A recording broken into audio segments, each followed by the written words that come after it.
नमस्कार. प्रादेशिक हवामान केंद्र नागपूरमध्ये आपलं स्वागत आहे. सिनॉप्टिक माहिती. वातावरणाच्या खालच्या थरातील चक्रीय स्थिती वेस्ट विदर्भावर स्थित आहे. यावर आधारित पुढील 3 दिवस हवामानाचा अंदाज असा आहे. दिवस 1 14 मे विदर्भातील जिल्हे बुलढाणा, अकोला, अमरावती, वाशिम, नागपूरमध्ये तुरळक ठिकाणी हलक्या स्वरूपाच्या पावसाची शक्यता आहे. दिवस 2 15 मे विदर्भातील जिल्हे वाशिम, यवतमाळ, गडचिरोलीमध्ये तुरळक ठिकाणी हलक्या स्वरूपाचा पाऊस.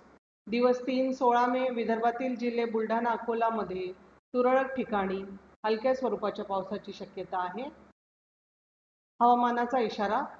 दिवस 1 14 मे विदर्भातील जिल्हे बुलढाणा, अकोला, अमरावती, वाशिम, नागपूरमध्ये वीज, मेघगर्जना, सोसाट्याच्या वाऱ्याची शक्यता आहे. दिवस 2 15 मे विदर्भातील जिल्हे वाशिम, यवतमाळ, गडचिरोलीमध्ये वीज, मेघगर्जना, सोसाट्याच्या वाऱ्याची शक्यता आहे.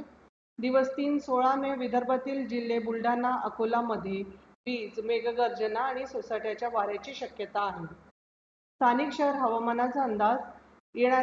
पुढील 3 दिवस विदर्भातील काही शहरांमध्ये वीज, मेघगर्जना, सोसाट्याच्या वाऱ्याची शक्यता दर्शवली आहे. नंतरच्या दिवसांमध्ये काही शहरांमध्ये क्लिअर वेदर ते पार्टली क्लाउडी वेदर एक्सपेक्टेड आहे. कमाल तापमान. येणाऱ्या 5 दिवसात कमाल तापमानात 2 ते 4 डिग्री सेल्सिअसने वाढ होण्याची शक्यता आहे. अधिक माहितीसाठी तुम्ही आमचे RMC नागपूरची website, social media platform, Instagram, Twitter, Facebook, यूट्यूबला भेट देऊ शकता. धन्यवाद.